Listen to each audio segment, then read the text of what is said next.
Merci pour cette intervention. Donc on peut maintenant passer aux questions pour être vraiment dans la logique de l'échange, pour qu'on puisse discuter entre nous et puis avec les intervenants.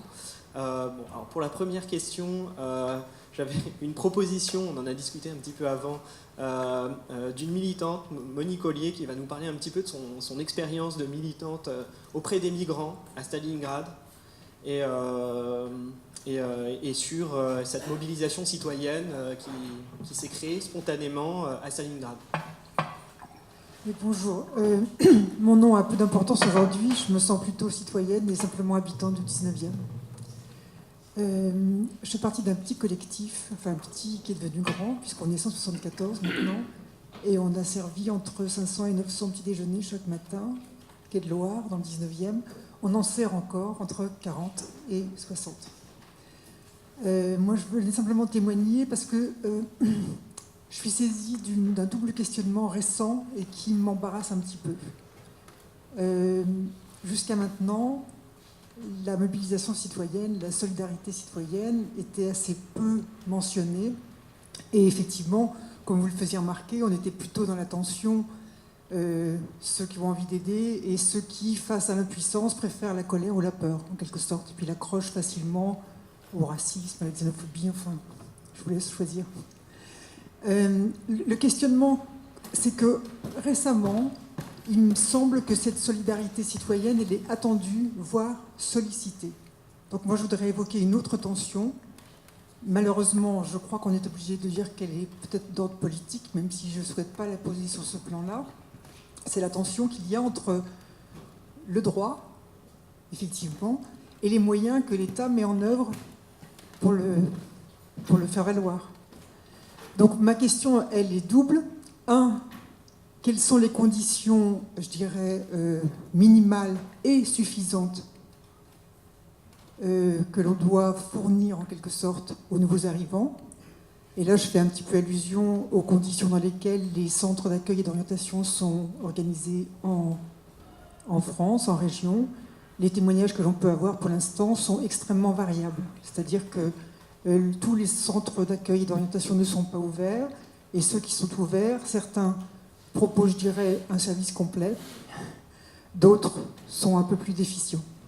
La deuxième question, c'est qu'en est-il justement de l'État lorsqu'il compte en quelque sorte, moi c'est le sentiment que j'ai à l'heure actuelle, il compte sur cette mobilisation citoyenne. Autrement dit, pour chacun d'entre nous, ce qui était une action choisie pourrait devenir maintenant une sollicitation de la part de l'État vis-à-vis de nous en tant que citoyens. Et bon, c'est quelque chose qui m'inquiète, enfin, ou en tout cas qui m'interroge, et je ne sais pas comment chacun on va répondre à ça. Voilà, merci Sébastien de m'avoir donné l'occasion de témoigner. Merci. Alors on ouvre plusieurs questions et puis ensuite l'intervenant pourra répondre de manière globale à toutes les questions. Donc les interventions sont ouvertes. Je vais vous remercier de votre superbe intervention qui était à la fois avec le sens de l'expérience, très enraciné dans ce que vous vivez au quotidien, et puis toute cette dimension philosophique, conceptuelle, qui nous a véritablement apporté beaucoup. J'espère qu'on aura le texte pour le mettre en ligne. Juste, je dois préciser à l'assistance que l'objet de notre soirée, c'était pas uniquement de se consacrer sur l'actualité des migrants. Mais je trouve que la figure est une figure intéressante du point de vue de nos responsabilités vis-à-vis de personnes vulnérables et qui attendent tout de nous pour exister. Donc la question de la responsabilité. Donc on l'est introduit, comme vous l'avez fait, d'une manière extraordinaire et très satisfaisant. Ça prouve aussi que lorsqu'on aborde la question de l'hospitalité du point de vue du soin, cette dimension politique du soin nous habite et nous incite à être aussi responsables en dehors de ce que serait le champ limitatif de la pratique hospitalière ou de la pratique de l'accompagnement médico-social. Donc je trouve que c'est des valeurs d'universalité et des inconditionnels qui nous saisissent les uns les autres. Et c'est là où je pense qu'il y a une difficulté à se dire on fait bien d'une manière assez bordée. C'est-à-dire on fait bien l'hôpital, enfin on essaie de bien faire l'hôpital, on essaie de faire le mieux possible dans des établissements, dans des EHPAD, dans des ESAT, etc. La vraie question que je me permettrai de vous poser, c'est comment arriver à nous situer responsables autrement que dans la compassion et dans le langage. C'est-à-dire, on délègue à des professionnels, il y a des initiatives extraordinaires comme Monique qui vient de parler de son initiative, donc avec une intelligence du réel, mais aussi peut-être une pensée sur comment le politique va se désinvestir en comptant sur la société civile pour prendre en compte des choses qu'il ne prendra pas, ne serait-ce que pour des raisons diplomatiques en compte. Voilà. Donc j'aimerais que vous nous dites aussi, à travers votre expérience, comment une personne comme moi, qui fait partie de la société, qui est concernée, mais qui ne sait pas jusqu'à quel point elle peut agir, qui ne sait pas comment bien agir, et qui a tellement le sentiment d'une ambiguïté entre ce qu'elle ressent qu'il faudrait faire et l'incapacité de savoir comment le mettre en œuvre. Voilà.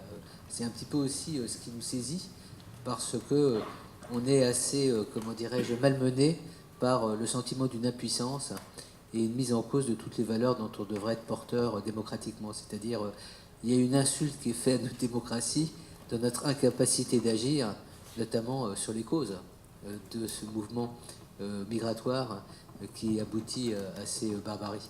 Bonjour madame, vous êtes française d'origine de l'autre côté de la Méditerranée. Je suis ravie de vous connaître. Moi je suis française née en France de parents français. Je crois que notre place n'est pas forcément meilleure. J'ai 16 ans de rue, madame.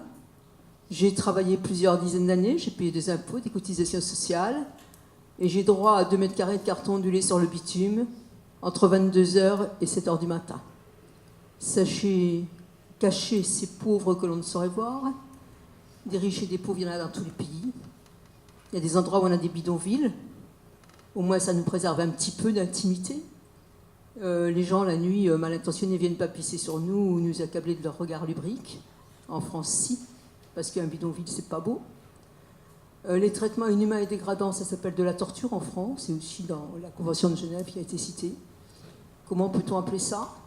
Par contre, les habitats insalubres, ça, il faut les démolir, ça donne des maladies, c'est pas bien. Mais sur le trottoir, je pense que c'est salubre. Les poulets élevés en batterie, c'est pas bien, tout le monde crie contre. Mais que peut-on dire d'un open space où il y a entre 60 et 200 personnes sur des lits de camp, où on peut marcher entre chaque lit de camp en mettant un pied devant l'autre, mais même pas la place latéralement. C'est peut-être, on n'est pas des poulets, mais c'est de la batterie quand même. Et on ne peut pas créer de logement parce qu'il n'y a plus d'espace constructible. Moi, je vois qu'au niveau de la canopée, on a pu trouver de la place pour construire des petits chalets de bois pour abriter les brouettes du jardinier ou les poubelles. Mais pourquoi est-ce qu'on ne construit pas à côté exactement le même petit chalet pour au moins mettre en plein hiver un SDF qui sera un peu à l'abri? Moi, j'ai été accueillie pendant plusieurs hivers dans le plan Grand Froid ici dans la mairie du 4e. Maintenant, on m'a dit que je ne pouvais pas être inscrite parce que je n'étais pas une femme seule avec enfants en bas âge dans la rue. Je suis effectivement une femme seule, mais sans enfants en bas âge. Je suis cardiaque, diabétique, enfin, je vous en passe des meilleurs. Ça fait rien. J'ai pas d'enfants en bas âge. Point.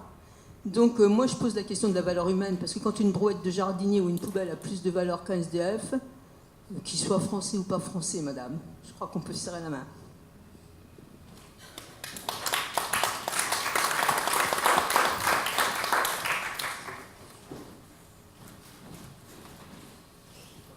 Bonsoir, merci. J'aimerais juste faire un petit pont entre ce que vous venez de dire, madame, et ce qu'a dit madame Ollier avant. C'est juste une petite illustration que lorsque les migrants sont partis la semaine dernière de l'avenue de Flandre, je fais partie du même collectif que vous, on ne s'est jamais rencontrés, mais on est 174 effectivement. Ce que je voulais dire, c'est qu'ils ont été immédiatement, quand je dis immédiatement, c'est le lendemain, remplacés par justement des petits chalets et des sapins. Et les habitants du quartier ont trouvé ça, et j'en fais partie, absolument indécent, insolent, cynique. Et on est sous le coup, c'est-à-dire que le départ de ces migrants qui, effectivement, on espère tous qu'ils puissent être hébergés dans de meilleures conditions, mais il y a une telle vie qui s'était créée avec eux, un tel lien, que de voir cette ironie, alors que certains d'entre eux n'ont pas eu de tente ou que les tentes avaient été détruites au fur et à mesure des évacuations, et de voir s'édifier dans ce quartier, devant nos yeux, ces petits chalets et ces sapins, là vraiment, j'interroge les valeurs de la République. Bonjour, moi je voudrais également apporter un témoignage et poser une question. Je suis fille et petite-fille d'émigrés. Mais d'autant plus, j'habite dans le 16e et je dis que j'ai actuellement honte d'habiter dans cet arrondissement. Je ne partage pas du tout ce qui a été dit sur les immigrés. Je suis médecin retraité, et depuis 5-6 ans, je travaille dans un ESI qui fait des consultations de médecine générale, je fais dans un ESI à l'Olivier à Boulogne, je fais des maraudes médicales, et j'ai fait encore cet après-midi le compte-rendu de ma Xème maraude, où j'ai les mêmes questions, on me pose les mêmes questions. Qu'est-ce qu'il en est de mon hébergement? Où est-ce que je vais pouvoir aller? Pourquoi on ne s'occupe pas de moi? Qu'est-ce que je vais faire? Et où je vois des gens, des personnes se dégrader. Combien sont morts depuis que j'ai commencé? Je ne les compte plus. Alors, quelle est la réponse qu'on peut leur donner quand je suis sur la péniche et qu'on me dit dans 8 jours, je vais repartir à la rue?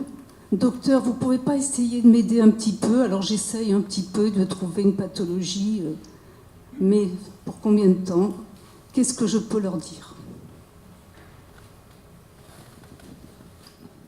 Je voudrais peut-être rectifier le biais que j'ai pu éventuellement donner à ce débat en embrassant la notion d'hospitalité de façon un peu large. Moi, j'ai une question que j'adresse au monde hospitalier. En tant que patiente, je pose la question justement des conditions minimum mais non suffisantes qui font qu'un hôpital est hospitalier. Et qu'est-ce qu'il faudrait pour que la dérive actuelle vers le fractionnement, la division du travail, remette le patient au centre de l'hôpital? Enfin, il me semblait qu'aujourd'hui, il était éventuellement légitime de poser la question.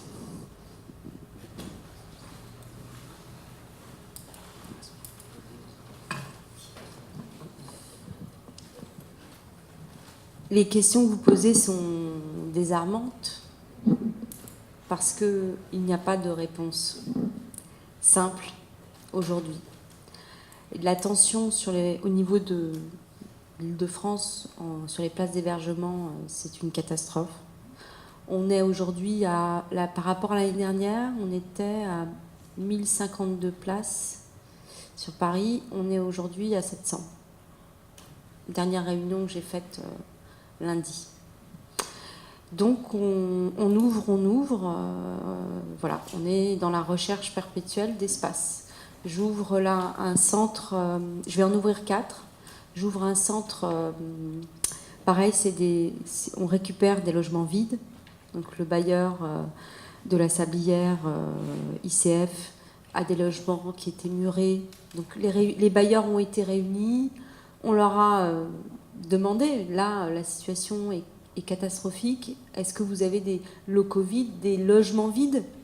Donc on a quand même progressé par rapport à une certaine époque où nous savions qu'il y avait des espaces, des locaux vides et des logements vides, mais que la seule chose qu'on pouvait avoir, c'était le gymnase ou un truc qui ressemblait à ça avec des lits picots, ce qui est quand même vraiment indigne.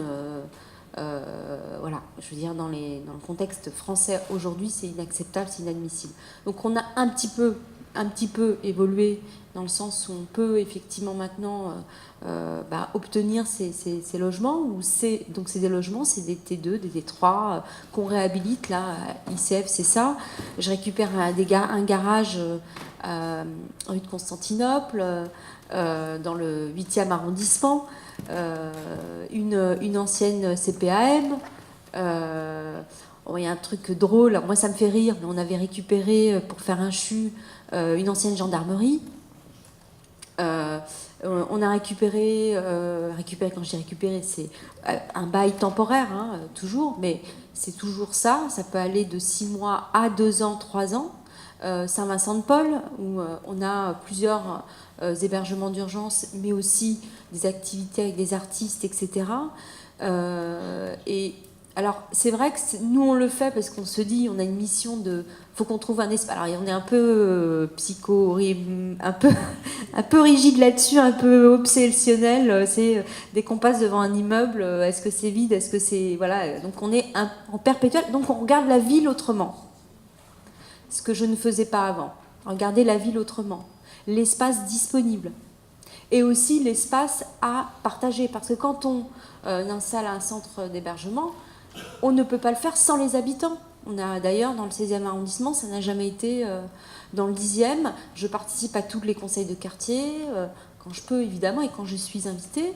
Il y a des réunions du conseil de quartier qui se font dans le centre d'hébergement d'urgence. Et donc c'est le principe du centre qui accueille les plus démunis, mais ouvert sur la cité, pour changer aussi le regard. C'est Crimo, un de mes hébergés, un Crimo, qui me disait, mais la dignité, Siam, je la perds dans le regard de l'autre.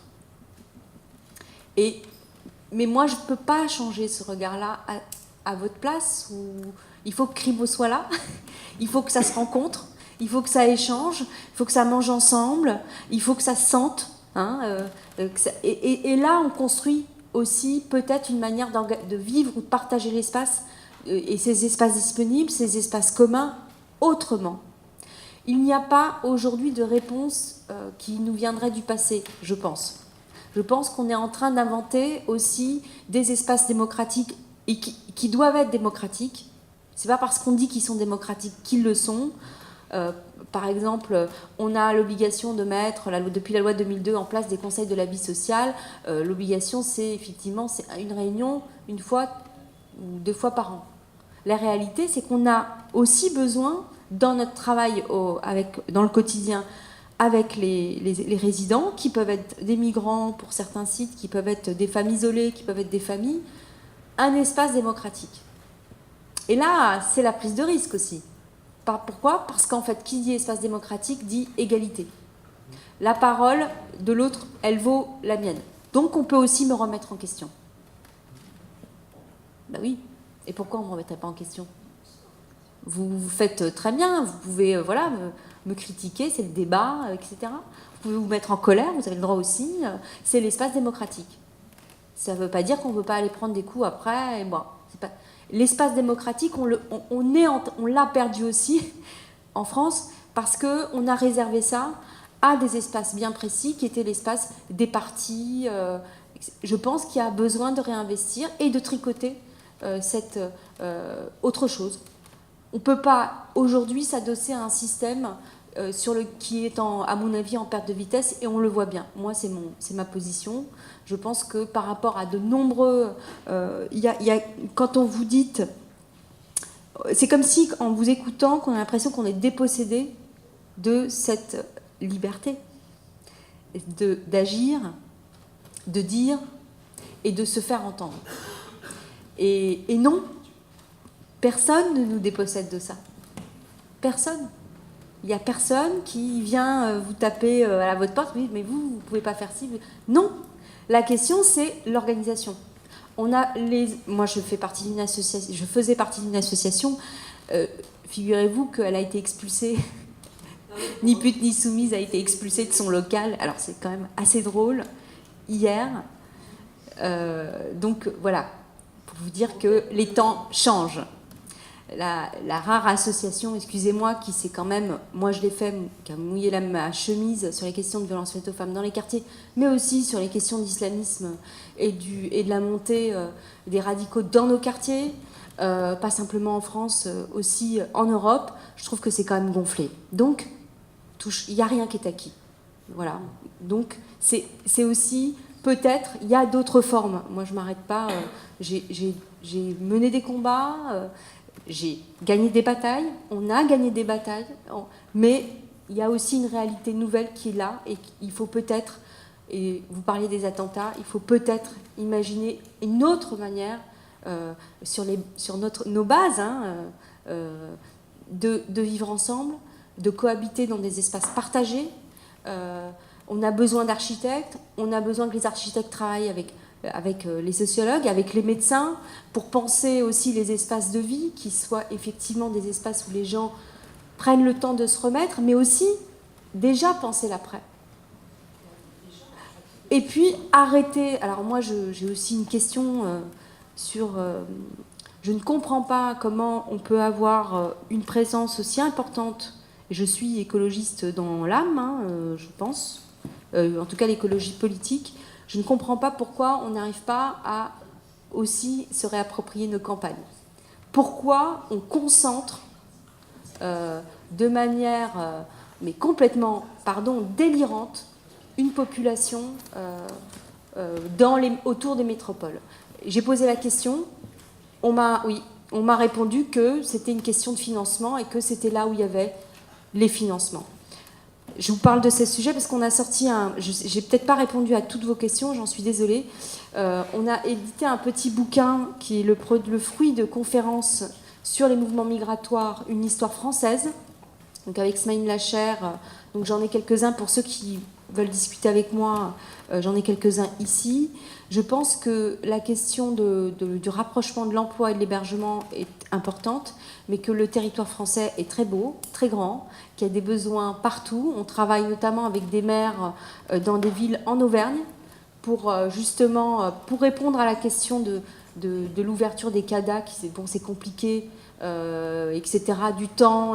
Et pourquoi on ne pourrait pas aussi voir, parce que pour des personnes qui ont le statut de réfugiés, ils ont la possibilité de travailler et d'offrir des compétences qui nous manquent dans nos campagnes. On a aussi des personnes qui sont diplômées, qui pourraient aussi investir des territoires qui sont aujourd'hui désertés, où il n'y a plus d'école, où il y a besoin de redonner de la vie, où il y a besoin aussi de reconstituer du tissu social. Et bien ça, c'est un projet qu'on développe, notamment dans la région d'Aurillac. Donc on essaye aussi d'inventer, mais on n'inventera pas tout seul, on aura besoin de vous. Merci. Merci encore pour cette très belle intervention.